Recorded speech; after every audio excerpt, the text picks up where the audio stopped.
roundtable event on Navalny and the recent protests in Russia. I am Fabienne Bossuits. As you can see, there are two Fabienne Bossuits in this webinar, but let's say that I'm the real Fabienne Bossuit. The other one is our guest speaker, but hopefully this will not cause too much confusion.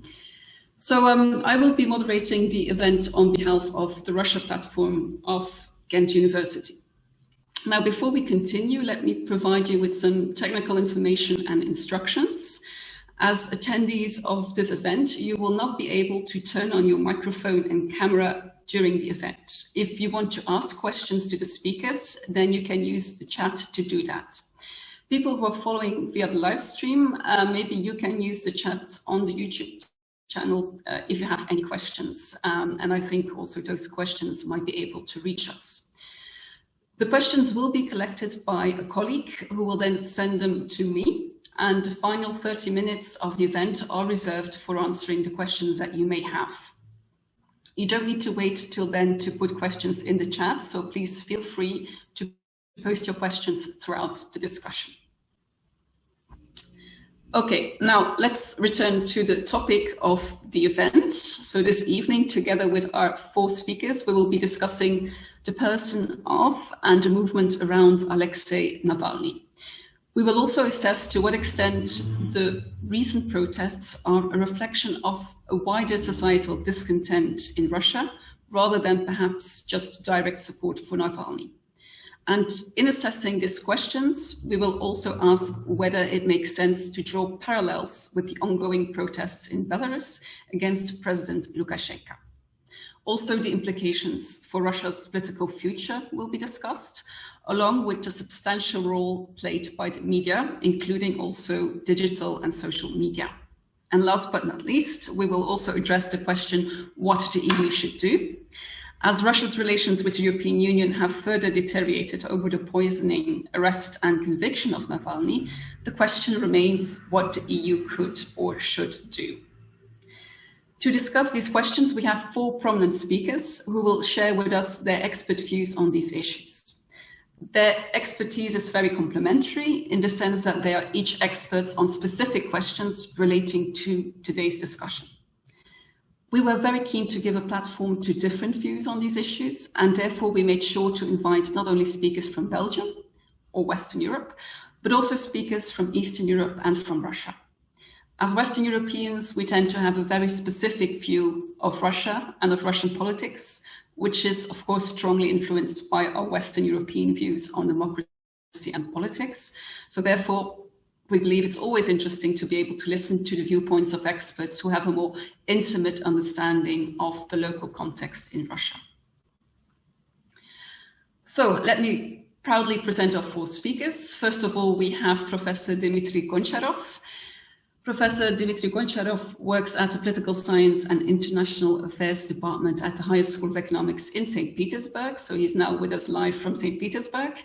He's also the director of the Political Science Master Program there. He teaches courses on Russian politics, comparative politics, political theory, political participation, and his research interests include Russian politics, democratic theories and theories of democratization, amongst others. Then next we have Nina Bashkatov, who you now see also as Fabienne Bossuits. But so Nina Bashkatov has combined an academic career with journalism. In her capacity as Belgian news correspondent in Moscow, she followed on the spot the tectonic waves that shook the former Soviet Union and Russia, and she's been doing this since 1986. In parallel, she went back to academia and she obtained a PhD based on a dissertation on the energy diplomacy of the Russian Federation, which later also turned into a book. She has been lecturing at different universities and she's currently associate member of the Center for International Relations Studies at University of Liège. Her latest book, which was published 2 years ago, is entitled Poutine, l'homme que l'Occident aime haïr, or in English, Putin, the man that the West likes to hate. Then we also have Alexei Kazarsky. Dr. Kazarsky received his PhD from Comenius University in Bratislava in Slovakia. He now works there also as a lecturer, and his PhD dissertation was published as a monograph in 2019 and is entitled Eurasian Integration and the Russian World, Regionalism as an Identity Enterprise. Dr. Kazarski has been a visiting researcher at several universities, including the University of Vienna. He previously also worked as a researcher and lecturer at Charles University in Prague. His main interests in terms of research have been Central and Eastern Europe, but also Russia, further also regionalism and regional integration. Then last but not least, we have Rashid Gabdulhakov. He's a PhD candidate and lecturer in the Department of Media and Communication at Erasmus University in Rotterdam in the Netherlands. His research focuses on digital vigilantism, meaning citizen-led justice manifested online. He also works on surveillance and social media affordances. He has recently co-edited the book entitled Vigilant Audiences. Now, without further ado, let's start the discussion. The discussion is structured along 4 sets of questions. The first set of questions focuses on the person of Navalny and the protest movement around him, as well as on the implications for Russia's political future. Let's start off by focusing on the key subject of our discussion, who is Alexei Navalny. Now, Dr. Bashkatov, can you tell us what is the movement around Alexei Navalny? Now, who are his supporters? Are they a uniform group or are they rather a diverse group? Also, has his support base changed over time? Because of course he's been active for quite some time now. Have you seen any change in his support base? I give you the floor.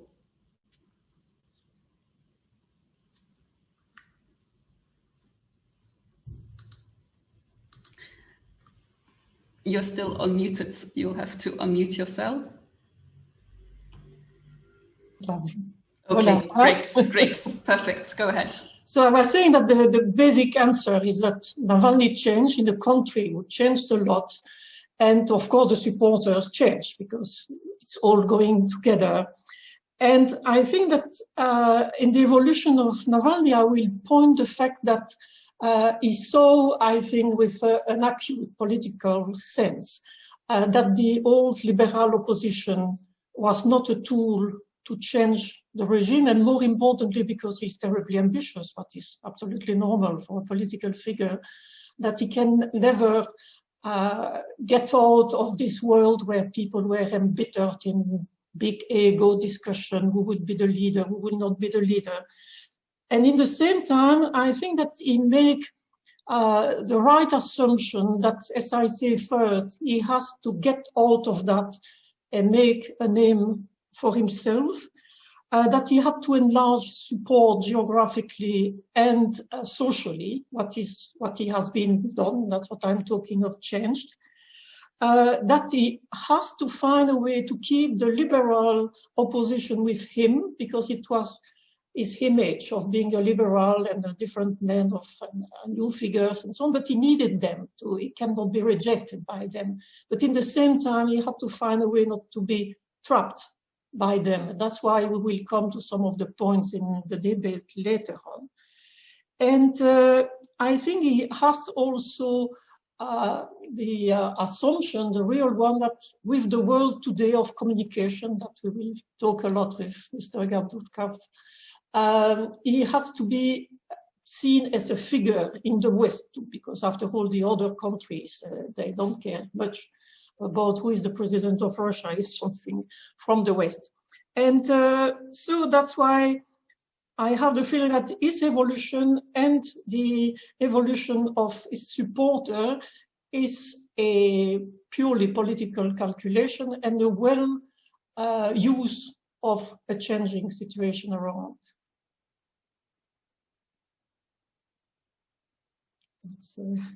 Thanks. So if I might continue along that question. So what views does he then actually represent? So we know that in challenging President Putin, he focuses mainly on anti-corruption. In fact, he has been described as a nationalist, even as racist. He's also been criticized for supporting the annexation of Crimea, although he seems to represent a middle ground in that regard, because actually he demands a second real referendum to take place in Crimea. He's also considered to be rather, well, racist towards migrants coming from the South Caucasus and Central Asia. But we do know also that these comments date back from 10 years ago. And in a recent article in the New Yorker, a commentator has described how his views have been evolving and have been changing over time. So how do you look at that? So what are really the views that he represents at this moment, let's say? There are different points in the question, so I will answer differently. I think that the anti-corruption platform, it's something that I am personally, as a political scientist, I'm very suspicious of the sustainability because it's a good way to mobilize people. But we have seen through so-called street revolutions in the Middle East, in Latin America, everywhere, that the border between anti-corruption move and populism, as we call it today, without giving a proper definition, but still, it's very narrow. And I always think that you cannot build, especially in a country like Russia, where you are lacking basis, you cannot build a purely platform for political movements and parties based only on, not only on corruption, because all the Russians know that they are living in a corrupted country, like many people in the West too. But it's based, in fact, it's when the goal is to build a new society, trust with the authorities, trust with the institutions. In fact, it's just doing the opposite, because it's justify the people rejection of institutions, saying they are all rotten and so on. And it's encouraging what are not the best instincts of a population, is to look around, to make gossips turning real things, to look at the plate of your neighbors, to see if he doesn't have a piece of meat that you don't have. So I think I'm highly suspicious of that, but as I see, it can be discussed. Concern Crimea, as you say, I mean, supporting Crimea return to Russia, as it was called at the time, was largely partaged, even in the intellectual milieu and so on. It was really seen as a historical revenge, the repairing of a mistake. So he was not very original in supporting. And I was myself, because I was at Moscow at the time, absolutely taken aback by the kind of euphoria, I would say, even unpleasant euphoria, because it was too much about Crimea. And I always thought that there was a link between this kind of euphoria, we can do everything, Russia is there and so on, and the clumsy intervention in eastern Ukraine. So now going back to what you say about the accusation against Navalny. I mean, again, I think there is a tendency today to go in your past and pick up some sentences that you pronounce, even if they were not very recommendable.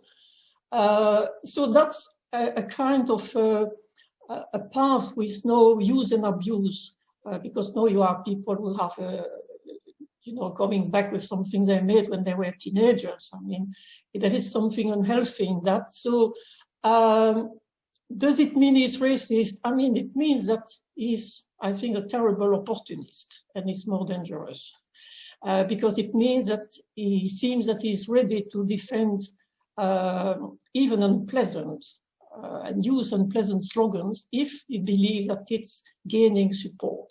What he did at the time, because at the time, remember that the Russians were feeling invaded, as they say, by foreigners. So it was meaning Central Asia and Caucasus. What they mean by invasion, it was that they were taken over an entire block of flats, sending their children at school in the quartier where the people feel that they were downgrading the level you know, the usual kind of when you have people invading, I would say, more your privacy than your country. And so he thought at the time, because as I say, he had to move from the liberal support to something else, the wave was there. He can surf on this kind of feeling, and he did. And remember that he made even something more foolish because he was there encouraging the population, the demonstrators who were gathered at the Manège Square by telling, let's go and take power, you know, like if he wanted to assault the Kremlin. On the other way, you mentioned Gessen. I was reading Evgenia Albaz too, who are inventing incredibly tortuous explanation where he was not a racist, but he was using what was the meaning, etc., etc. I think that's shocking from people who pass from liberal analysts, because then they enter also in his game that I'm grabbing everything around that can be useful for my career. So I think I talked enough about that. Sorry, I was muted. So, well, thank you very much. But maybe we can now pass the floor to Professor Goncharov, because another question in this regard is whether Russia, well, imagine, so let's imagine that Navalny would be elected president.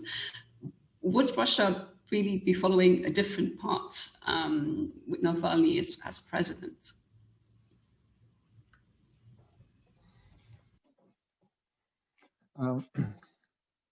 Well, it's a good question, and it's about the future. And political science is not especially good in the predicting the future, but definitely, well, in my we are talking about how we can see the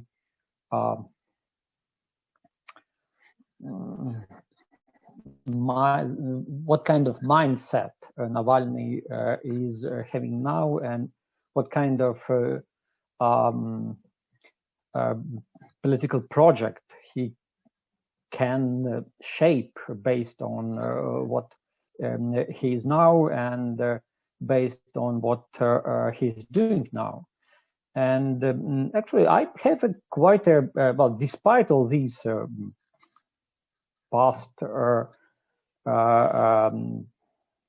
happenings and events he was involved in, I have quite kind of positive view of his current political position, and he's quite successful in building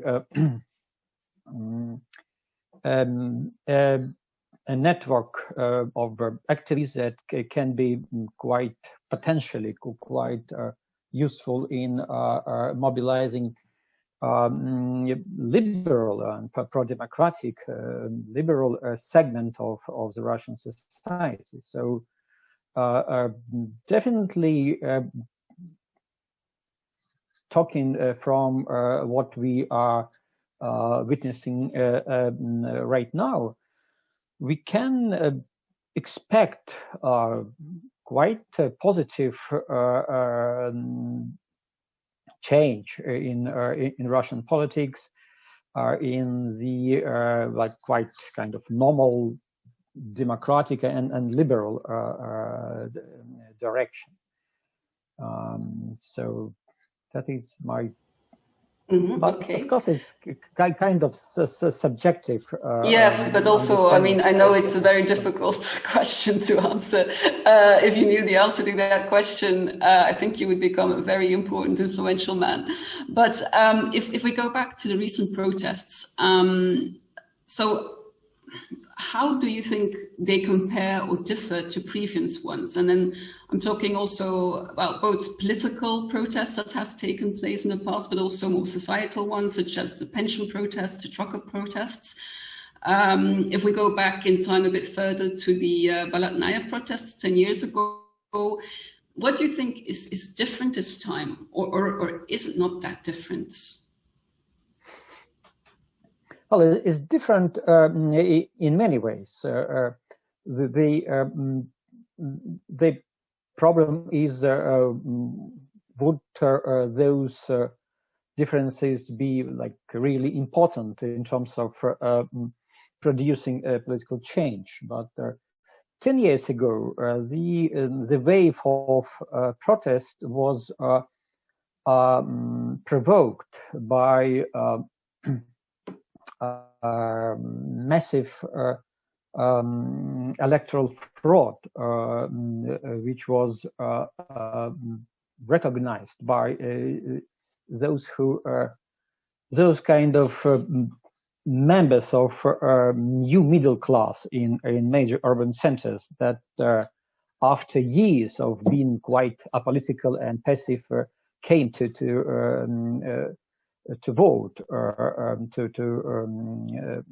to voting polls, and so 10 years ago protests started to happening after the elections, and well, I mean parliamentary elections. It was, of course, an important part of the context where the preparations for presidential elections were happening. But to a very significant extent, those who participated in protest 10 years ago, they were quite naive, and they were not aware of some basic structure of Russian politics. Now we are, after all these years of experience resulted from clearly authoritarian trends in Russian politics. We have more high level of awareness, public awareness about the authoritarian nature of Russian politics, at least in a particular segment of Russian society. So, protests started to happen month before the elections. So this time we have a lot of reasons to foresee more politically focused and more politically structured wave of protest, Well, which actually, might be a part of this electoral cycle. Exactly, and this is actually one of the next questions I wanted to ask you. So if we look at the potential of the recent protests and well, let's say their sustainability in the next months, especially in light of the upcoming parliamentary elections. So then the question is, well, could the protests that took place recently and let's say the broader public discontent, could they influence the upcoming Duma elections? And if so, how? Well, definitely they are already affecting the nature of these particular electoral cycles. So actually, the electoral cycle has begun already, and it definitely all these events, and I guess like a strategy or mobilization, which still are to be revealed by people who are around Navalny in FBK, his anti-corruption foundation. Definitely, the fact that protests will be combined with a number of electoral strategies, which was which were invented and suggested by Navalny and his entourage. And all these will give like a significant strength to this particular wave of election of protest. Okay, thank you. Okay, well, I would like to give the floor back to Dr. Bashkatov. Well, so building on further on this discussion, well, the so-called Crimean consensus that was there, so the political unity that we could see after the Crimean annexation, well, this consensus seems to be eroding. Do you think that the current events or the recent events in Russia are perhaps a sign of weakening of the so-called Putinism in the country? And then what does Navalny's arrest and also the use of force against the protesters tell us about the state of the Russian domestic politics? And also, what does this tell us about the legitimacy of Putin's regime? Could this popular wave of discontent come as a serious challenge to his rule? It is certainly a challenge because he's not used to that. The proof is the way the regime is reacting. I mean, it's a regime who never knew or even tried to learn how to open a dialogue with people who were different. And that's what I found that that's the main problem of Russia, is that you have a kind of stagnation at the top with a very low level of rotation of personnel. And so they use, I mean, even if they will be the most democrat and the most interested in people, what I doubt, but still they could not function in a society with moving, especially in a Russian society who has been going through so much different events in 30 years. So I think really for me, that's one of the most important problems, and the incapacity to dialogue is, of course, leading to using of force and repression, because it's the only thing which is left to a power. Does it mean that they are entirely losing grips, and like some people in the West are dreaming or hoping? I think it's to go a little far ahead. But there is a crispation, and I repeat, a feeling for years already that something has to move. People have to change in the presidential administrations, for instance, or different ministry.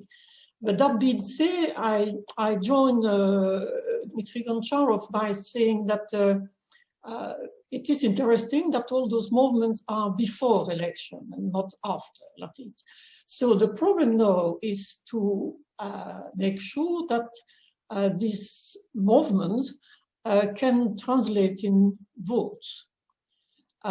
Because you can also detect a danger or a weakness in having a movement with saying, you know, everybody, as long as it's not Putin, is good to vote for, as long as not a deputy with a candidacy was supported by the Kremlin is good too. I think it might backfire, because even among people who are supporting, even some who are demonstrating, when you discuss with people, they say, but I will not vote for Navalny. I might vote for some of his candidates if I have a sympathy. So I think that you will have first a competition between the different parties, including the so-called party of power, to co-opt people, especially in the region, because there are some people who developed a profile who are perceived by the people, not like those people distant in the Kremlin, decided from Moscow and so on, but people who are ours. They know our problems, they acted, I don't know, to repair a road or a school and so on. And a lot of the regional movements and demonstrations were about regional and even local issues. So I repeat, it will depend how those people can be co-opted by one or another party, because it doesn't matter for voters, you know. And the second is by making these things, this kind of votes for everywhere against Putin. I mean, you had already in Soviet time the vote against old against all was the only way to express your discontent. And it was kept for a time in Russia, and then it was cancelled.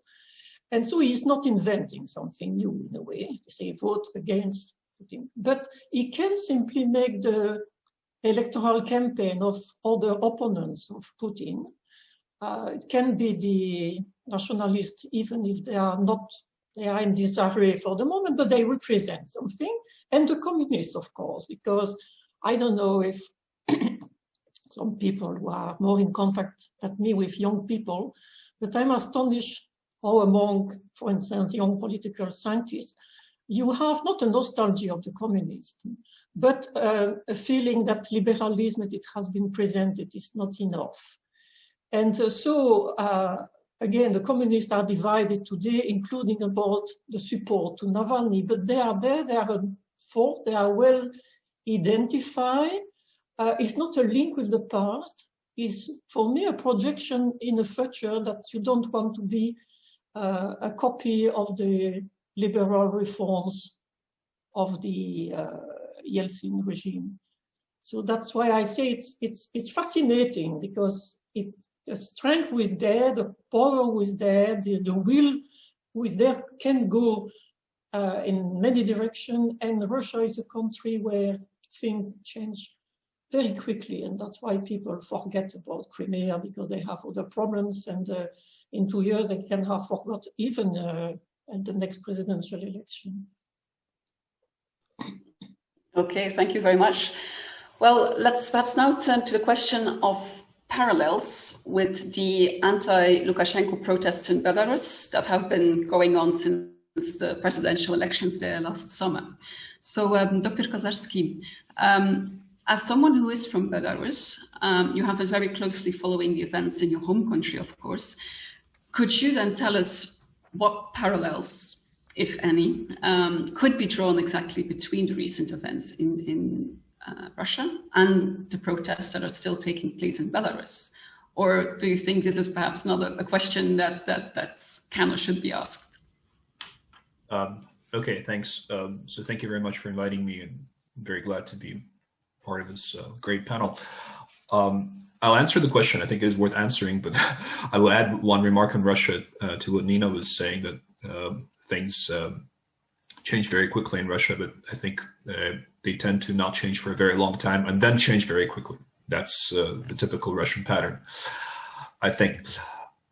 As for Belarus, well, I mean, of course, you could draw some parallels. I think there are similarities, but there are also important differences there. And one of them has to do with the scale of the protests, because in Minsk, we had literally hundreds of thousands of people. There are different estimations, but at the peak, there are probably hundreds of thousands in the streets. And also in Moscow, on January the 31st, I think you had something like 150 or 200,000 people, estimations vary. But the thing is, Moscow is, what, 5 times bigger than Minsk? So in proportion, this would have to be something like 1 million in Moscow, or more. So I think the scale is not really comparable in this case. Right? The Belarusian protests were much broader. They encompass a broader parts of the segments of the society. Now, what is similar is, I think that the kind of root cause here is that the population is psychologically tired of both regimes. But again, I think the extent is different, right? And part of this has to do with the fact that Russia is a much richer country, so it's easier for the government to bribe the people. In Belarus, things have not been looking very exciting from the economic point of view in the recent years. So the government was, the regime was failing on its so-called social contract, right? That is when political freedoms are exchanged for some kind of economic stability and very modest, I would say, growth. Another similarity, I think, is the kind of network nature of the protests, because this has been a key feature of the protests in Belarus, this kind of horizontal solidarity, horizontal self-organization of the protesters.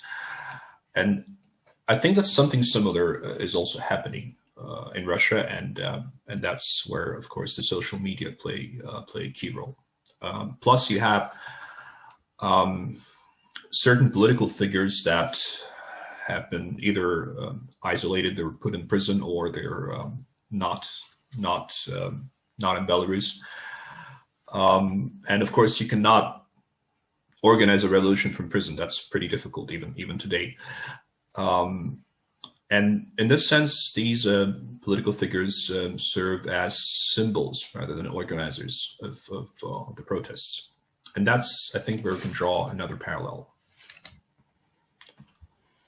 Okay, well, if we then move on to look at the response of the Russian regime to the recent protests across Russia, would you say that we see some changes there in how they would have responded previously? So do you think there maybe, well, I'd say it's definitely not less repressive, but do you think that they have learned some lessons or drawn some lessons from what was going on in Belarus since last summer in terms of how to respond to such protest movements? What is your view on that?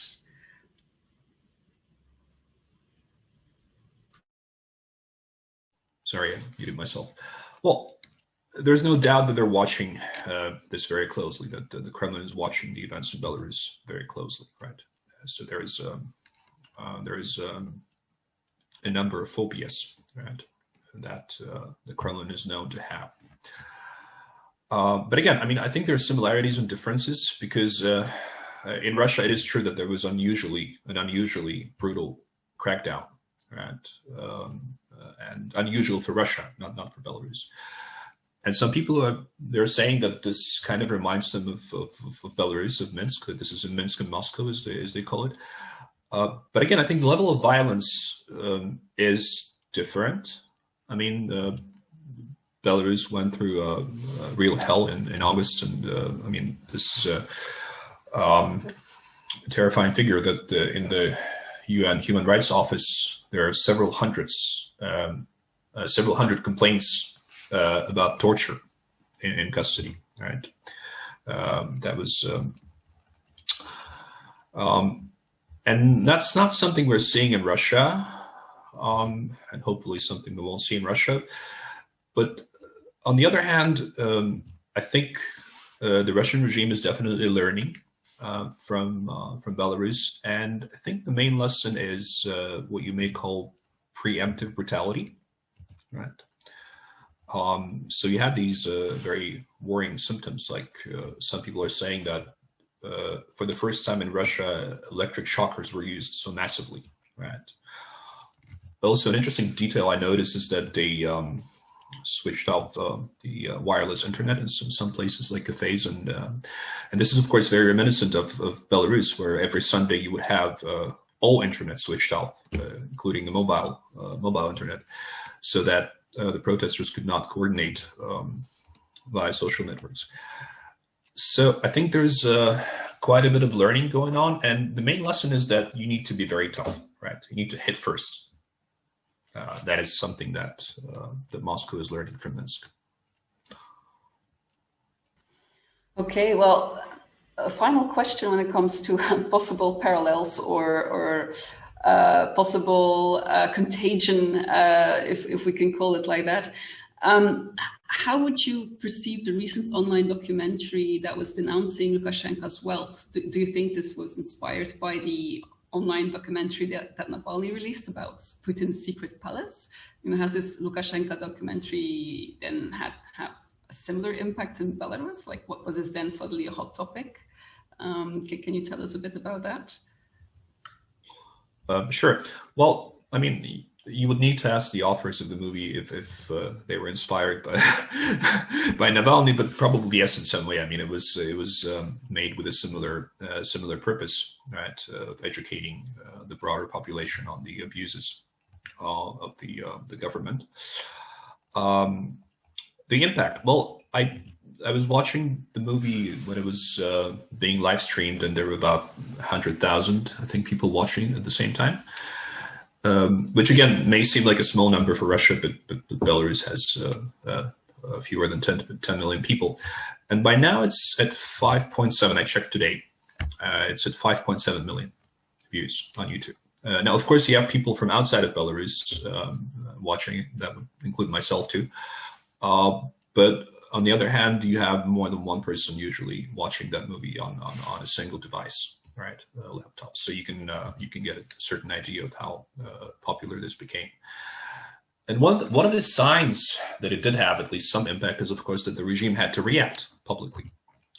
There was, all sorts of propaganda, counter narratives against the movie, but also Lukashenko himself had to react publicly, which he doesn't openly do usually, right?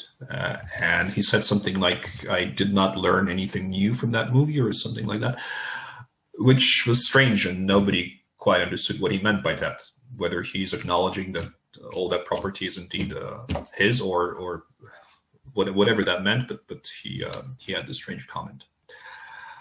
I think the key difference, though, with Russia is that in Russia, and correct me if I'm wrong, but I think that many people always sort of realize that the powerful are also the rich, right? That there are these oligarchs, and that's kind of inevitable, and they're so rich, like in the Persian Nights, and that was what made Russia different from Belarus in terms of perceptions, not the reality, but perceptions. Perceptions of Belarus in Russia and perceptions of Belarus in Belarus. So Lukashenko always posed as this kind of people's president. That, yeah, he may be a dictator, but he's not like the Russian oligarchs. He's very modest. He doesn't steal from the people. Once he even said that he doesn't have an apartment. He has no place to live in. After his presidential term is over, he's going to have to look for a place to stay.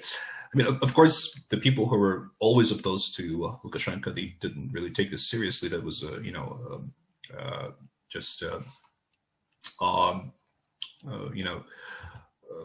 another reason to turn on the sarcasm. But you have a lot of people now who were apolitical previously, and they were involved in politics in 2020. They got involved, and to them, the movie explains in very simple language, which sometimes also borders on being vulgar, that this guy is no different from the Russian guys. Okay, maybe he has less money, but the principle is the same. So basically, the movie calls him a crook, quote unquote. And that's something that might have been borrowed from Navalny, because he had his famous slogan, "The Party of Crooks and Thieves, the United Russia." Okay, well, speaking of digital media and the impact of digital media, let us now turn to the question what role media, including social and digital media, have been playing in the recent protests in Russia. And so for this, I now turn to our fourth speaker, Rashid Gabdulhakov. So everyone saw or heard about the video by Navalny of Putin's $1 billion palace. Everyone is also aware of Navalny's exposure to a poisoning attack. Now, how could we gauge the impact of this video and also the news of the poisoning attack? The impact on the Russian population. So what is the impact of Navalny's YouTube videos beyond just mere clicks and views? Do you have an idea of this, and how can this impact be gauged? Thank you, Fabian. Good evening, everyone. Great pleasure to be here and be part of this discussion. Well, I think a couple of immediate reactions. Everyone, but not everyone, right? Because evidently, and I will bring in some stats from Levada Center on the domestic views in Russia. But of course, the second reaction is to having this discussion beyond likes and clicks and shares. But for me, these are important artifacts, right? As a media scholar, this is exactly what I look at. And it was unprecedented popularity, 100 million views in the first 10 days that the video was out. that magnitude, of course, just shows the significance of these counter narratives, of the narratives that embarrass the regime, expose it domestically, of course, but embarrass it internationally. Because in my view, the movie was as much for the domestic audience in Russia as it was for external viewers. Now, I just checked the video today, 115 million views. So the momentum is going down, but nevertheless, it's quite a bit. 4.5 million likes versus 218,000 dislikes. So that means that that to me is also an indicator of the polarization in audiences and audience partisanship when it comes to media products, because obviously those who came to watch this media product, this video, they also invest time into making their position visible, that they like the video and that they want to comment. And having looked at the comments continuously, every now and then I visit and check again, the comments are predominantly anti-regime at this point, which is also quite unusual, because normally you would have a troll army come in and try to sway the discussion, or at least dilute it a little bit with alternative messages. Whereas here it's constant and continuous flow of the specific discourse, specific narrative. Now, of course, that's also indicating of not only the polarization and the partisanship among the viewers, but also the different platforms in which specific products are shown. Of course, in Russia, at this point, the television is predominantly occupied by pro-regime narrative, right? As what Vera Tols and Yuri Tepper called the agitainment, right? Taking the ideologically infected ideological content, adapting it to the local realities, and presenting it in an entertaining manner. It's the political shows that are aired on primetime television across state channels, state-owned or loyal programs and channels. They, of course, are pitching one discourse, and we can go into the abyss of discussion here, but basically the imperial ambition, the conspiracies of the West, the demonization of the West, of course, and it's based on the idea that the West is trying to put Russia back on its knees, but also the cultural backlash points, such as the West being promiscuous or lacking family values, and so on and so forth. So here we see that there is a particular audience that, of course, has to be connected to the internet, has to be a bit digitally savvy. But nevertheless, it was also about displaying this to people beyond Russia. Now, when it comes to those viewers, it's also interesting, because another group of people that I monitor are the Russophones across Europe, who organize themselves into these social media groups, right? Russophones in the Netherlands, Russophones in Germany, Russophones in Europe more broadly. And there, in these public domains, the idea of, well, Navalny hasn't appeared much, neither did this video. It was completely ignored. So that's quite amazing to me. Of course, there are editorial positions of group admins, but to me, it's an interesting sign that this was completely, pretty much ignored.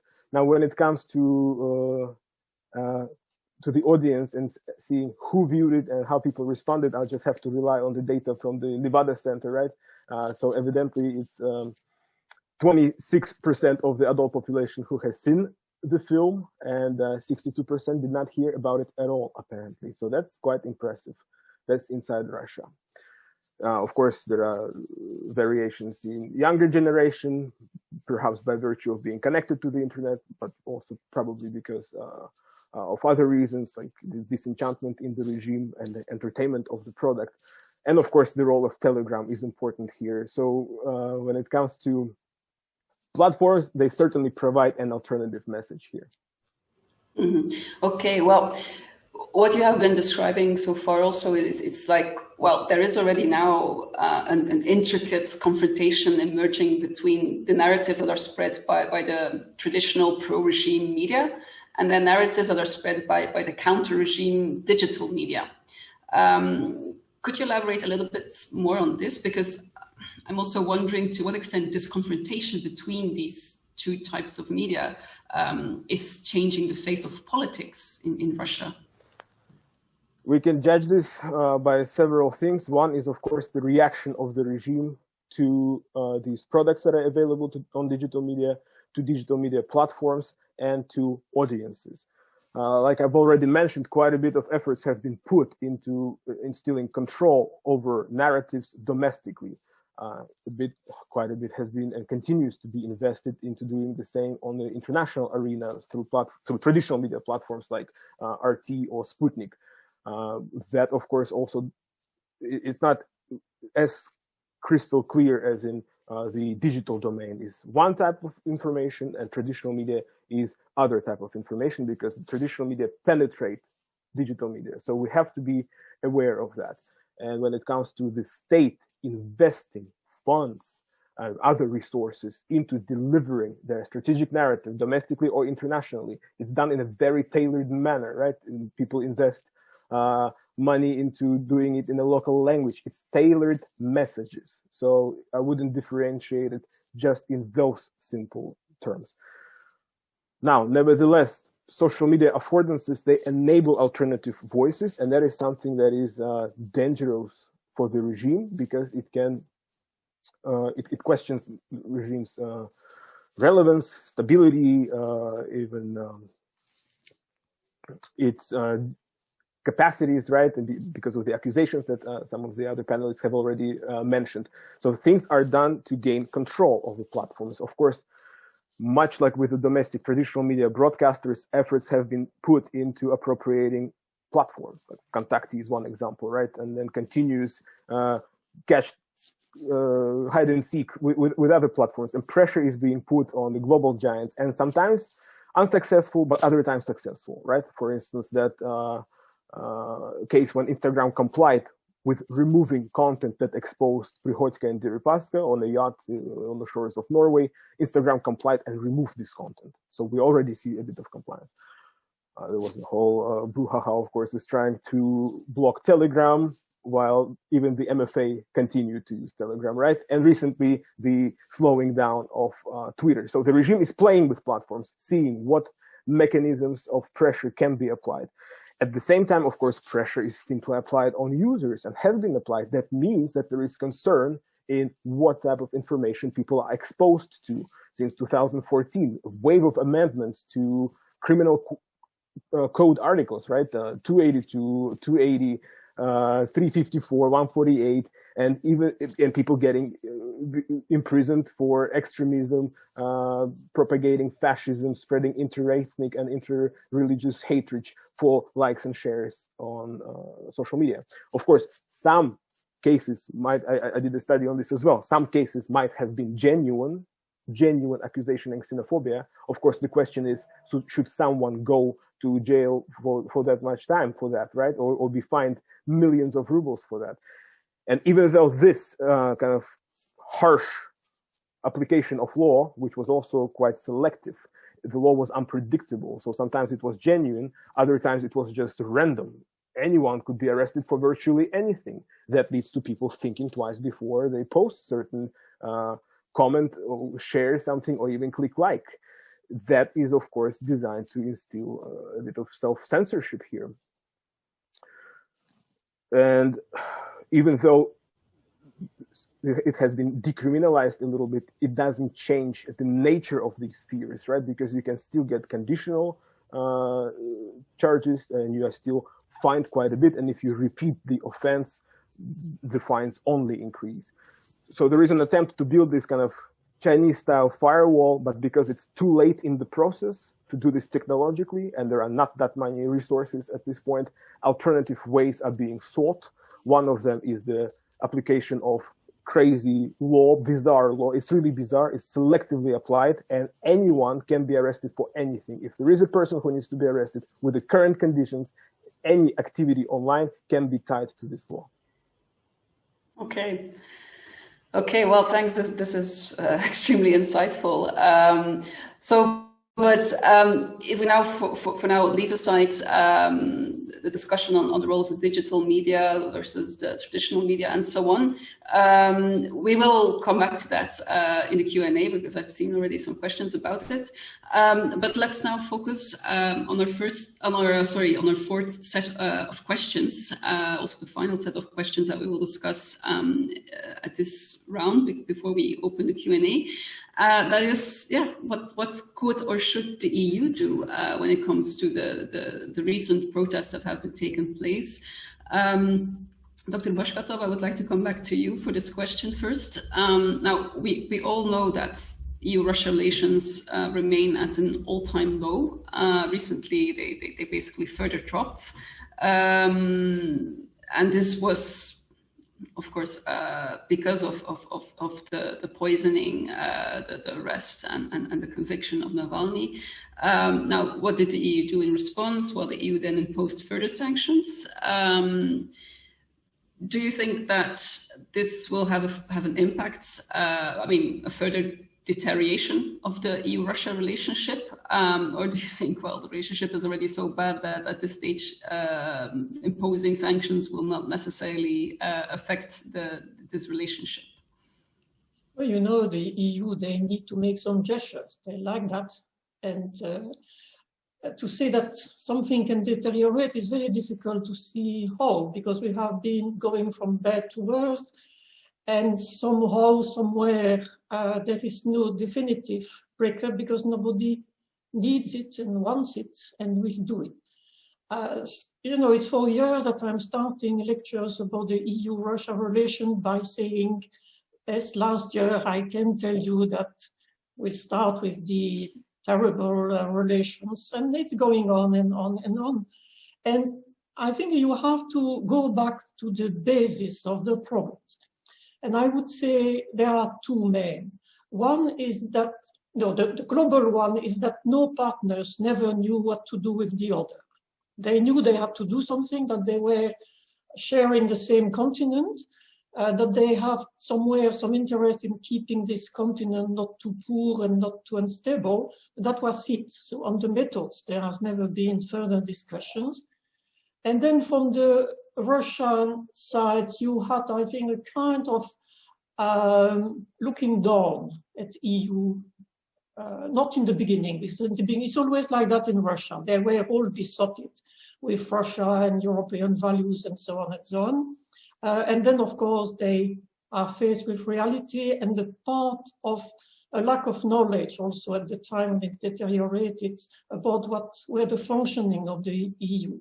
Because many things that they were accusing the Europeans were in fact linked to the fact that they didn't read the treaties. Of course, they are not the only one, but that they didn't have a deep knowledge about the complexity of the European Union. So they tended to say, you know, it's bad will. In fact, they don't want to have relations. They don't want to consider as equal partners, and so on and so on.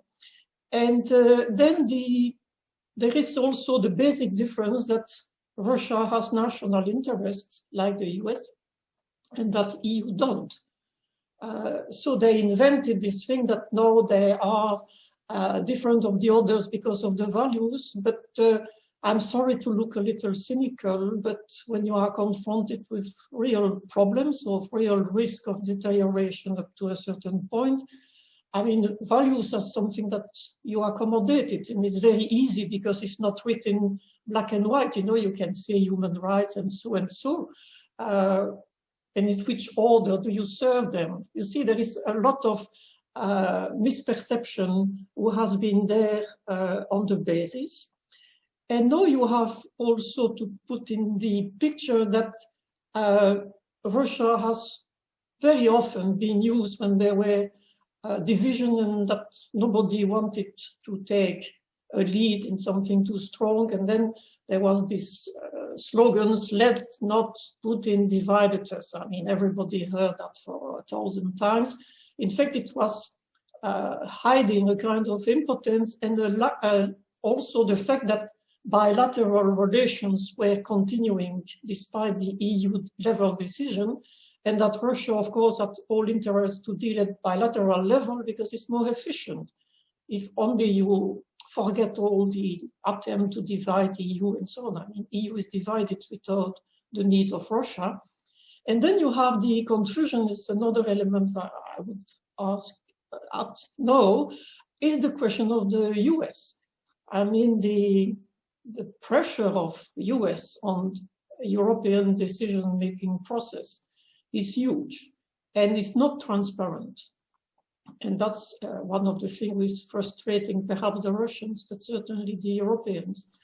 And now you have this declaration, you have this big hope, Trump is gone, and now we have a complete change. And then we had to face again that America first is under the Republicans and the Democrats, and that we have to cope because they can divide it for the interests of the United States.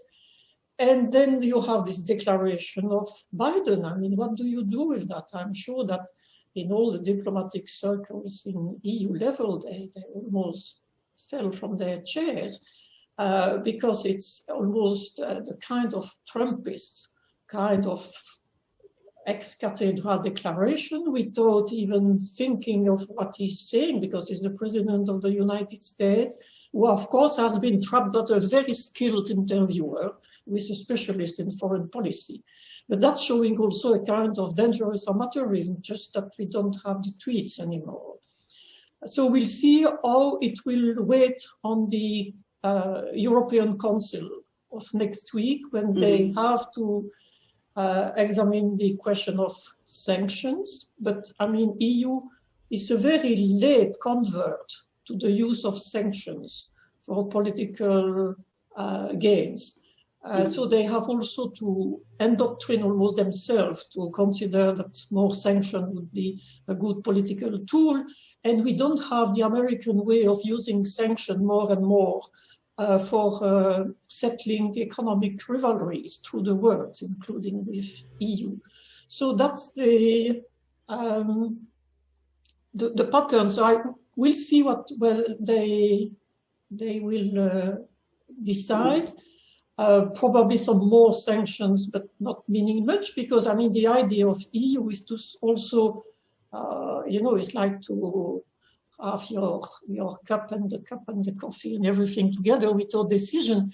And so the idea is that they want to make sanctions, who will sanction oligarchs who are close to Putin, who were making the regime surviving without touching the ordinary Russians, who will understand how they have an interest to vote for somebody else. I'm sorry, I have more and more difficulty to buy that. Okay, thank you. Well, maybe we can turn back to Professor Goncharov. Maybe it would be also interesting to hear this from a Russian perspective, not necessarily from your personal perspective, but more from a Russian perspective. So I know that you're not necessarily an expert on foreign policy, but nevertheless, it would be interesting to hear from you how Russia has been looking, well, first of all, of course, at the latest sanctions that the EU imposed over the poisoning and the arrest and the conviction of Navalny, but then also about the likelihood that there will be a new alliance again between European Union and the US. How do Russians, well, in let's say the Russian regime, how does the Russian regime look at this? Is this for them really a threat? And do you think that this could lead really to a detrimental rupture between the EU and Russia, if such an alliance between, well, strong alliance between the EU and US would take place? Yeah, I think that it's a very important development in international relations, in Russia-West relations. So it's definitely, I'm pretty sure that from the Russian perspective, from the perspective of, I've already seen some, kind of signs that people from like Russian international relations academia, they are, some of them are kind of, they serve as their interpreters of the official positions of the Russian government.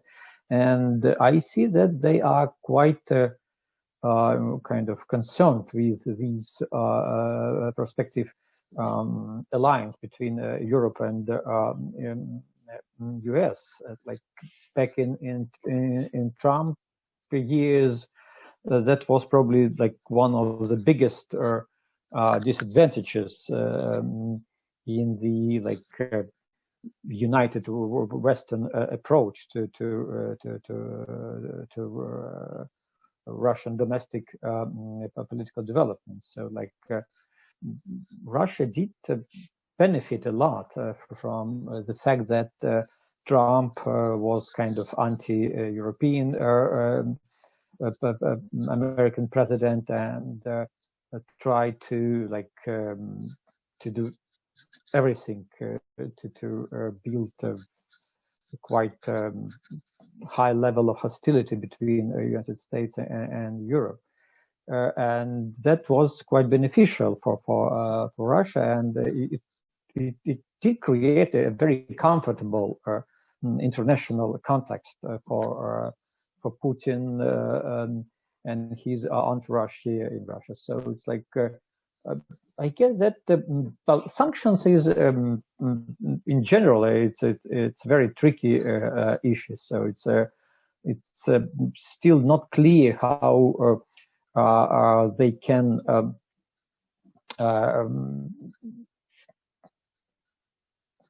work to produce some change in Russian politics, but the general change in the structure of international relations with a higher level of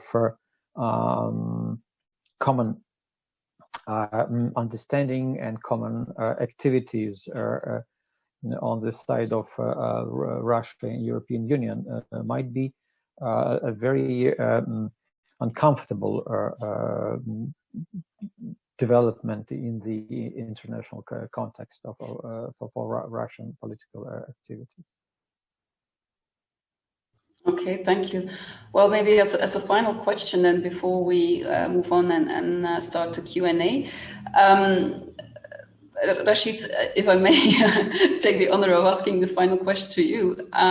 So following up, of course, still on what the EU should do, or the possible consequences of a new alliance between the EU and the US in terms of the relationship, the future relationship between the EU and Russia. So what about the expression, if you want peace, prepare for war? So do you think that maybe a battle is necessary in order to reestablish more constructive relations between the EU and Russia on a new basis? Or would you say, well, no, there are definitely other less confrontational alternatives that could lead to an improvement of the relationship between the EU and Russia? Okay, Fabian, let me react to this, but also through the media perspective, right? Because we have discussed, we opened the discussion. One of the questions concerned the future, and of course, prediction is quite a bit speculative, but what's known, what's comfortable for people is the past.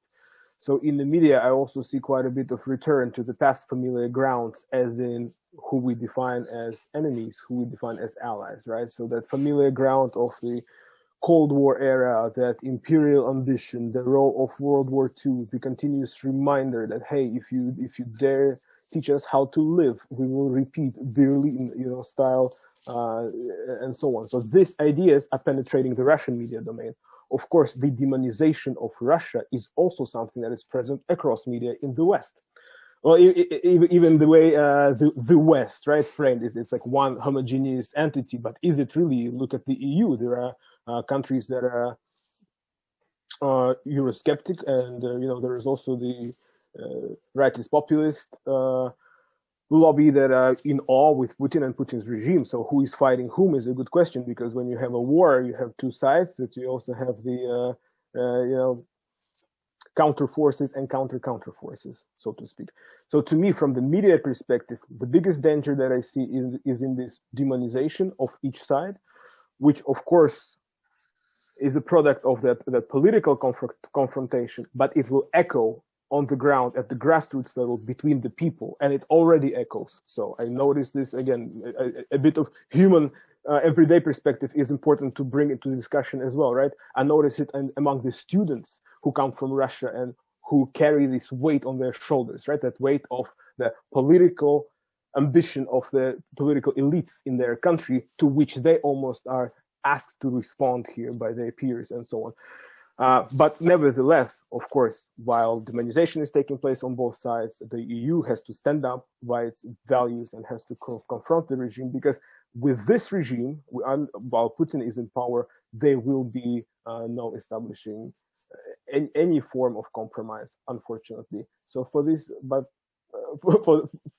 within this battle, it's a matter of waiting and hoping that something more coherent will come after, because the regime is built on demonization of the West and the reminder of those historical narratives of romanticizing war. On this lovely note, I will end. Thanks. Okay, well, thanks. Well, I think it's time now to open the floor for the questions from the audience. So my colleagues have in the meantime gathered all the questions. There have been quite a few questions raised, and they touch upon various issues, of course, issues that have already been discussed. So I think we can go back more or less in the order of the set of questions that we followed to structure the discussion. And so a first question relates then to the support base of Navalny. So one of the attendees was wondering whether there is any knowledge of the percentage of the Russian population that support Navalny. Do we really know this?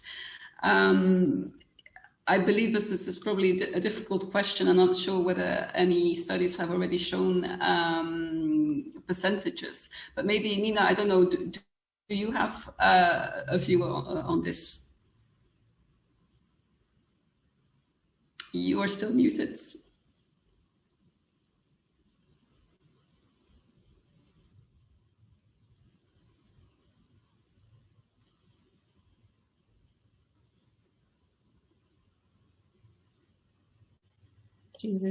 Yes, there you are. Okay. So I don't have access to things that nobody had before me and together with me. I think I would add more credibility to what is published from Levada, with probably the most generous that you can have, but also credible. And so he was going for 3-4% to 8-9%, but probably Dmitry will know more precise. Okay, so yes, we can ask Dmitry. So do you have a more accurate idea of this? Recent polls, they tell that it's like the approval of Navalny is somewhere like around 16 or 17%.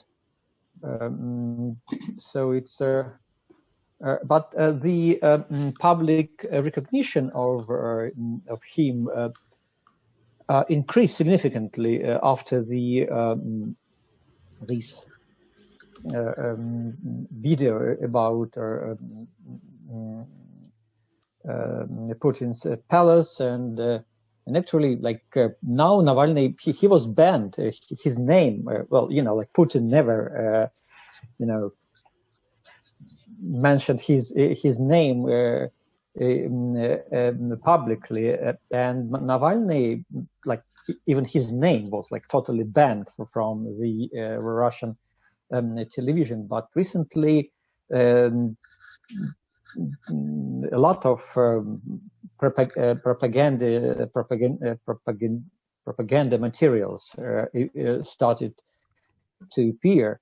Well, I saw nothing of that. I have no television in my house, but it's kind of a big deal. that finally television started talking about Navalny, well, of course, in an extremely negative way, but still it helped enormously to boost his public recognition. Yes, well, actually, a follow-up question that was also raised in the chat is very much linked to this. So whether the time that he's now spending in prison, whether that will add further credit to his popularity. But I guess based on what you're saying, yes, I guess the answer is yes. Presumably this will give a boost to his popularity even further. Well, but not like exactly popularity. So it's like it's kind of a difficult concept. But definitely it has led already to the significant increase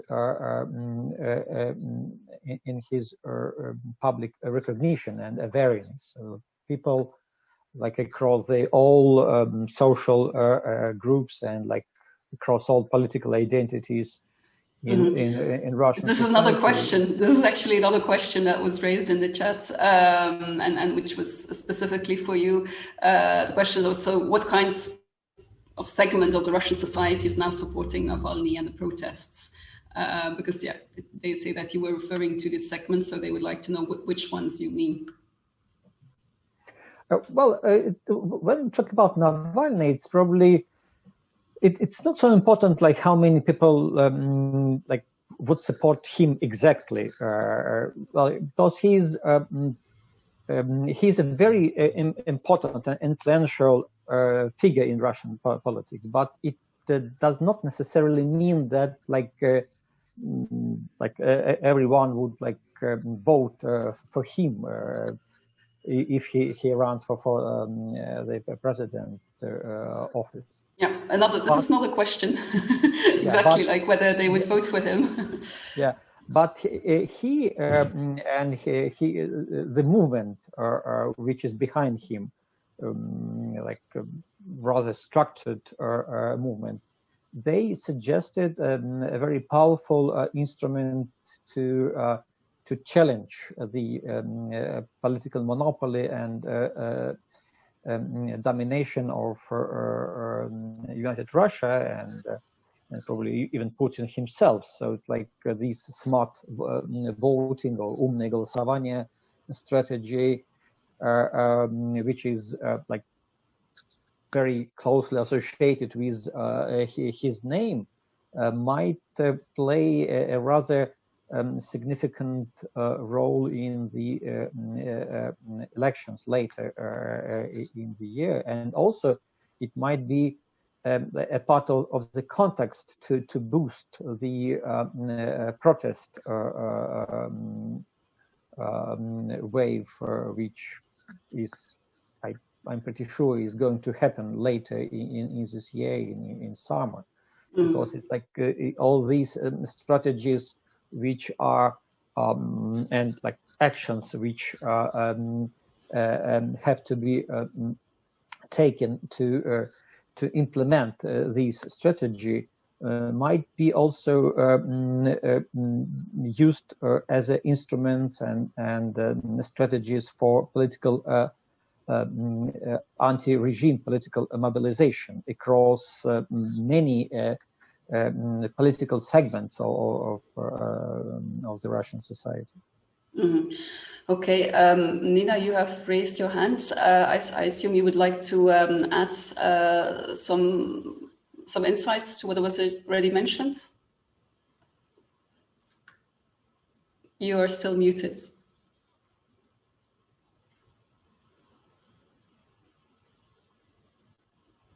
I'm sorry.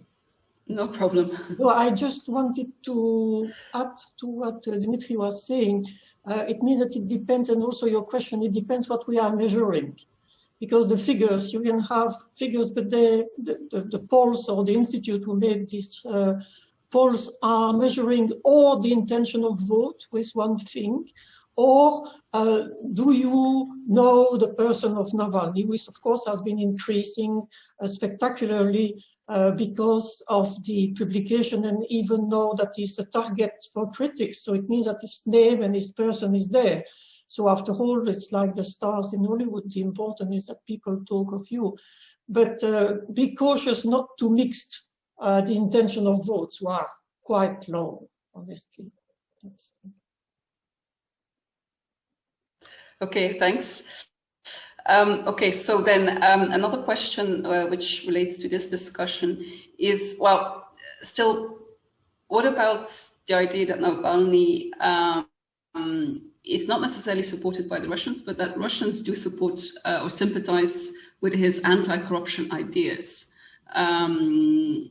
So how can we still look at this? Because it's still, this also goes back to an earlier question that we raised during the discussion. So to what extent still do we see that people are protesting, not necessarily in support of Navalny, but rather in support of his broader idea, the anti-corruption idea, of course, but also the broader societal discontent that we currently witness in Russia?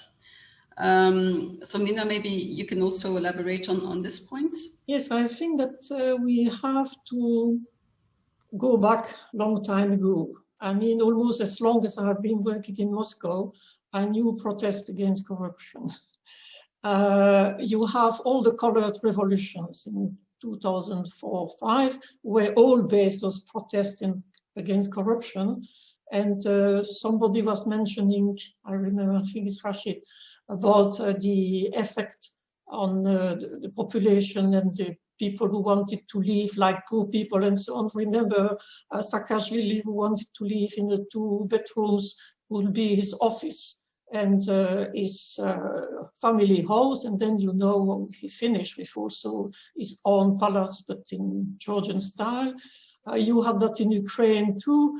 And I mean, the problem is that you think that you tend to believe that all those countries have been unable to equip themselves with a system of relations between the different circles of a society without corruption.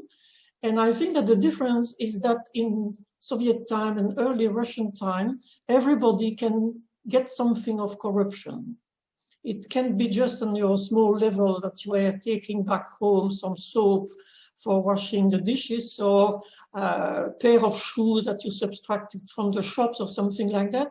And today, I think for 10 years now, ordinary people are suffering of corruption, including in their ordinary life, but they were not during the 10 first days when the society was in boom and everybody had the feeling they can get rich, and that's why they were silent, including the middle class. And then now you are in a system with more frozen, in a way like in our societies, where the society is terribly polarized between those who profit of the system and those who don't. And so now ordinary people have no way to benefit from corruption. They are just at the losing end. And that's why you can mobilize people, but you have to offer them more than simply fighting corruption, because it tends to be a model who repeat itself. And then the other thing too is that this anti-corruption, the same things were appearing in different movements of anti-regime. It can be not only in the former Soviet Union or Central Europe or North Africa, but they tend to replicate. So you have the feeling of a kind of pattern who has been designed once for all, where you come with a film about that and a film about that. I mean, remember the story of the palace of Putin. I mean, it's in the public for 12 years. We had before the Medvedev palace, and we had a lot of things. And I repeat, it's part of a strategy probably to conquer power, but it's not a good way to keep people to politics. That's it. Okay, well, there's still quite a few questions, so I should probably move on. But another question that was raised relates to the pro-Navalny Russians, whoever they are, because I think they are quite a diverse group. But the question is whether these people are perhaps romanticizing the EU and the West. Now, I think this is not an easy question because it's such a diverse group. It probably really depends on what segment of society they represent. But maybe, Dimitri, you can try to answer this question to some extent. So the question is whether pro-Navalny Russians are romanticizing the EU and the West.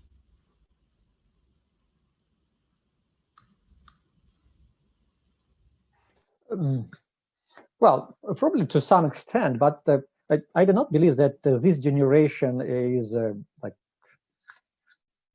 too, kind of. They know how life works in Europe. So, like, especially those who live in Moscow and St. Petersburg, they have most of them, probably all of them, have rather kind of rich experience visiting, like especially in St. Petersburg. So, like Helsinki is kind of a suburban area to some extent for St. Petersburg. We are closer to Helsinki now than to Moscow in some ways. So it used to be like back in my days as a young man. So when in late Soviet Union we did romanticize, we did idealize life in the West. So we know nothing actually about what was going on over there in terms of some real lifestyles and so on. But now it's not about. I think that people, this generation, and the young people who are members of the Navalny's movement, they are rather much more pragmatic, and they are more concerned with the domestic political development in Russia. So they know basic principles, well, some probably in some kind of idealized way, basic principles of how liberal democracy works or should work. But still, I would not say that they have like to idealized or romanticized view of the West in general. It's quite different generation, more kind of cosmopolitical. Mm-hmm. Okay, thanks. Well, Alex, I would like to turn to you now because there was also a question about the idea that Navalny is a creation of the West to construct an artificially opposition, but we have already looked into this, but maybe you can elaborate a little bit on this, but also from the perspective of what is going on in Belarus and to what extent we're also witnessing such attempts by the regime to demonize the opposition leaders and to also say that these are just attempts by the West to create an artificial opposition. Okay, well, that's a very interesting construction of the West, which says that Crimea is not a sandwich and that it can now just be given back to Ukraine. I mean, we've mentioned this fact that he's, I think, in favor of a second referendum. I mean, pardon me, but that might look like very generous from the Russian perspective, but imagine that somebody comes into your country and tells you, okay, let's have a referendum on, I don't know, part of Belgium or Holland joining another country, right? So how would you react to that? So if he's a construction of the West, that's a very interesting construction. I haven't seen, I rarely see pro-Western politicians like that. In general, I don't think it's. I'm not sure how interesting this is in terms of commenting on propaganda, because the narrative is very old, and I mean, some of these notions are very deep-seated. About the evil West and the heroic Russian civilization that opposes the West. I think in practical terms, we've if this was ever a question, now we have an answer that you cannot organize a revolution from the outside. Because if you could, it would have been done a long time ago, let's say in Belarus, but you cannot. You need some indigenous dynamics, which will at some point be triggered into something like we saw in Belarus in August and later on. So really, I mean, I don't know what to say. This narrative is old, and I mean, arguing with it is kind of strange because. Well, there is another question. There's another question for you, well, which is slightly related to the previous question, namely whether, well, if we want to call it successful, so the relatively successful crackdown on the recent Russian protests, whether this could weaken or otherwise negatively influence the protests in Belarus in the near future. Whether the crackdown is going to have an impact? Well, let's say that the crackdown of the protests in Russia was relatively successful. So could this weaken the protest movement in Belarus, or could it negatively influence the protest movement in the near future? I mean, I don't see how. I mean, of course, it's not very inspiring. And to begin with, change in Russia would probably bring change in Belarus as well. But like I already said earlier, Belarus went through a special kind of hell in August, which fortunately did not come to Russia, and hopefully will never come to Russia. So it's what happened in Russia. The crackdown is a light version of what was going on in Belarus. Let's put it this way. So I don't see how it might have a major impact on Belarus. I think the indigenous dynamics are more important, and we shouldn't overestimate, the influence of outside forces. Okay, well then there's also a question for Rashid. So the question, I think, comes from someone who's definitely an academic, because it's written in a rather academic way. But the question is whether the recently imposed rules about online behavior undercut the idea of rule of law and increase the discretionary power of the regime. If so, how will this increased discretionary power affect political and economic incentives or behavior? I see it's a question from our previous director of the Russia platform, who is an economist. I see. Okay. Rashid, the floor is yours. It's a pleasure. I will answer this, but maybe with again with a media flair to it, right? It's interesting to frame it in the domain of the rule of law. Yeah, certainly it is the rule of law, but it's a very different type of rule of law. Like I already mentioned, it's applied selectively. That means that the law is an instrument in the hands of those who operationalize it. If we look at some of the narratives for which people receive sentences or fines, for instance, there are some untouchables, right, in terms of themes. One untouchable is protest. If you tweet about protest, live protest, share, you will go to jail. Well, your chances increase, right? And if you do that on Kontakte, your chances are even higher. If you touch the Orthodox Church, and if you touch the Crimea, Ukraine theme, and of course, if you criticize the elites. First, this was kind of just happening as a systematic response, but now it's sealed in the law as well, right? Because of anti-fake news, the law countering disrespect towards the political elites and so on.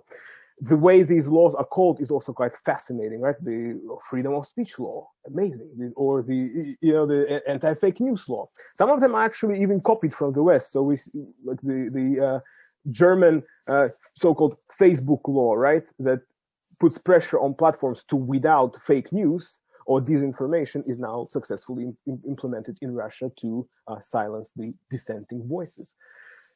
How will that play on the Russia's market? Well, I guess we can talk about the digital tools that are available to people is of no interest to the regime. What is of interest is to silence the alternative voices that are certainly prominent. And we see that some of the affordances of digital media, like the channels on Telegram, they're especially bothering to the regime, and they will be targeted predominantly. And I think one other point I want to make, we have touched upon who are these mysterious Navalny's supporters. We cannot, while I'm certain we cannot portray one homogeneous group here, they're different. Some probably support him because they oppose Putin. Some support him because they're genuinely in support of Navalny. He is a politician. After all, politicians tend to have supporters. Let's say there is another group that I want to bring into the discussion and to frame them as a group that doesn't support Putin. So Putin began sort of his reign with instrumentalization of youth, yeah, the movement Walking Together, Идущие вместе, and Наши, yeah, ours, the patriotic pro-regime groups that eventually were repackaged into vigilante groups like Stop Ham, Хрущи Против, and so on and so forth, groups that used as a facade idea for something happening at the societal level where youth activists are countering societal problems. Now, there is a disconnect at this point between the aging leader and the digitally savvy youth at this point. And the digitally savvy youth now is not like in 2005, 2008. To them, Putin is not an admirable leader. So new efforts will be put into exactly instrumentalizing them, whether by winning the minds and hearts, which at this point is problematic and virtually impossible, or by force, which the latter is more likely. Okay, wow, thanks. Strong language, I would say, but it does bring me to the next question that I have here. I would say it's probably the $1 million question. It's not the $1 million palace, but the $1 million question. Namely, whether in the current political situation in Russia and also the current political system that was created and consolidated over the years under Putin, whether there is really a chance for an alternative and for a more democratic and fairer kind of governance. Nina, I think I will give this question to you, but if you want, you can also pass it on to someone else. But I will first give the floor to you, and you'll have to mute yourself. Okay, there you go. Yes, I do. I think we have to make a difference between another president and another practice and a total change. I think that you cannot expect to have somebody be elected in Russia by being radically different and adopting a radical different position. I mean, Russia will stay Russia, and the Russians, unless the Russians who are there say the opposite, I would believe it, but I always had the feeling that they were asking about, they had the same expectation towards leaders, and one of them being, you know, the great idea that Russia is a great country, that their people are under their culture. I mean, for instance, to come back to Biden to say that Putin has no soul. I think that you have to be totally ignorant of what it's meaning in Russians to say that a person has no soul. And so I think we will be wrong. What we can expect, it's, for my money, somebody coming very quickly out of the shadow of Putin, who will be younger, with a different set of mind, with some range of trust who will last at least, let's say, for a year or two, and who would, yes, inspire confidence and giving the feeling that we can restart something. Because I think that in Russia, people not necessarily dislike the person of Putin, but they dislike even not the regime, but what they are living in it. They are a little confused, of course, outside intellectual and academic circles where you can identify more what you want. I think that they want to be treated like normal people, and that when you are abroad, to be Russian is not immediately being asked questions about people in jail and the gulag and so on and so on.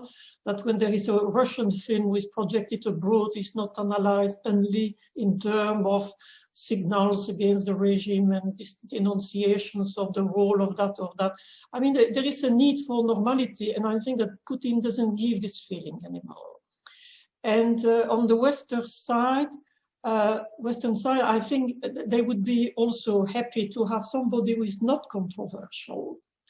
will not go over the top like you had with the transition in the 90s, but will, in a way, give a green light for the West without discrediting itself,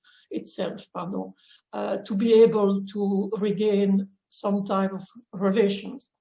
And that's why I have some expectation about the result of the parliamentary election, because it can be at least a sign of another rapport de force, and that systematically the parliament will not be used as a rubber stamp because it's dominated by people who owe everything to the power.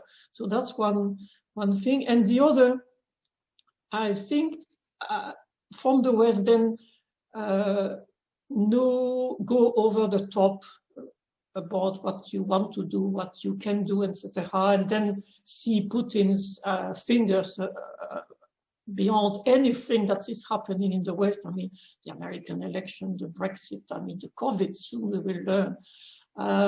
So there is something, a kind of normalization of minds in the West. And then to come back to something that Rashid was mentioning, the question, if you want peace, prepare for war, I think that EU is now in the temptation, because they are so happy to get rid of Trump, to re-begin this kind of confusion between EU and NATO. And if you go back to the relations between the West and Russia, and especially the Europeans, you see that one of the problems at the basis has been that the enlargements were, after all, coming to their borders, was made by under more the influence of Washington than Brussels at a certain point, and that in some case, like, was very clear if you go back to the text published at the moment of attempt to enlarge to the Baltic states, that those people were not interested so much in EU, perhaps in the money, but they were interested to be in NATO. And they were putting themselves not in the shelter of Brussels, but in the shelter of Washington. And still there, and I see now a lot of analysis and texts who are published in Brussels, EU, I mean, not Brussels, Belgium, about more convergence and the dividing of tasks and so on. I think we really need to go back to deterrence after having made so much effort to denuclearization. You see, we have the feeling to fall back, and you cannot hide yourself all the time in the back of Putin. You have sometimes to address the responsibility of the decision taking in the West for supposedly our Western interests. Okay, thank you. There's still, actually, there are questions also relating specifically to the EU and how it should respond to the recent events in Russia. But there are two more questions which are specifically then about Russia's political future. And so the question is as following. So does Navalny really want to run for president? Wouldn't he prefer to just stay in opposition? Because some experts apparently say that he only wants to lead a revolution that removes the power of the current leaders. Maybe Dimitri, you can try to comment on this. Yes, Navalny definitely would like to run for presidency, but of course he cannot do that right now, and probably in the near future. Navalny is a kind of a good political animal, and he belongs to these, I would say, like to the second post-Soviet generation of civil and political activists. So it's like the first generation was a kind of a continuation of rather elite, narrow, kind of dissident movement, like morally driven, ideologically driven. And Navalny belongs to this next generation, which started to grow from the bottom up, and he's a representative of rather broad like not overwhelmingly broad movement in the Russian society, but rather broad movement, like a lot of people is behind him, and also like a lot of people would support him in his political fight in the future. So definitely he would like to be, he's already a leading oppositional figure in Russia, and would like to be a kind of a candidate, presidential candidate in the future. Well, for the next question, I would like to stay with you because, so apparently according to a poll conducted by the Levada Center, and that was released on 11 March, so very recently, the United Russia Party was polling at just 27% support. Could you perhaps draw some predictable consequences? Whether this very poor result could be confirmed at the September elections? Because that would probably be the end of Putinism as we know it. Well, the electoral domination of like United Russia or Putin himself, they do not result from the kind of free, vote of people. So this is a result of a very massive a machine of electoral manipulation and fraud. So, and the upcoming elections will not be like exclusion to these rules. So the results of this election will depend on the ability of like regime to continue to be effective in the use of this machine of manipulation and fraud. And again, Navalny is important not just like a single possible candidate for like presidential office or whatever. He is a kind of partly like a technical driver and partly a symbol of this strategy of voting, which he called умное голосование, smart votings. And it might be, well, actually, the key point behind this strategy is not to secure electoral victory for Navalny himself, or even for those who are around him. The key point is to undermine the political monopoly of United Russia and like Putin's political machine. So the key, like the main intrigue of the upcoming elections is would evolve around these prospective strategies of how to use coming from different segments of Russian political arena, how to use this strategy of smart voting to benefit, how to benefit from that. And I have a lot of kind of expectations related to that, and I do not foresee that like pro-democratic or liberal parties like Yabloko or something like that would be like primary beneficiaries of this strategy. I would foresee that the communists and nationalists would take the lion's share of kind of protest votes within these framework of smart voting, and that might bring some change, not like immediate change, but some change to the nature of Russian politics. Okay, well, at least I think that is an important insight to share. And I think it's also going to be our last insight for this evening, because I've seen that we have run out of time.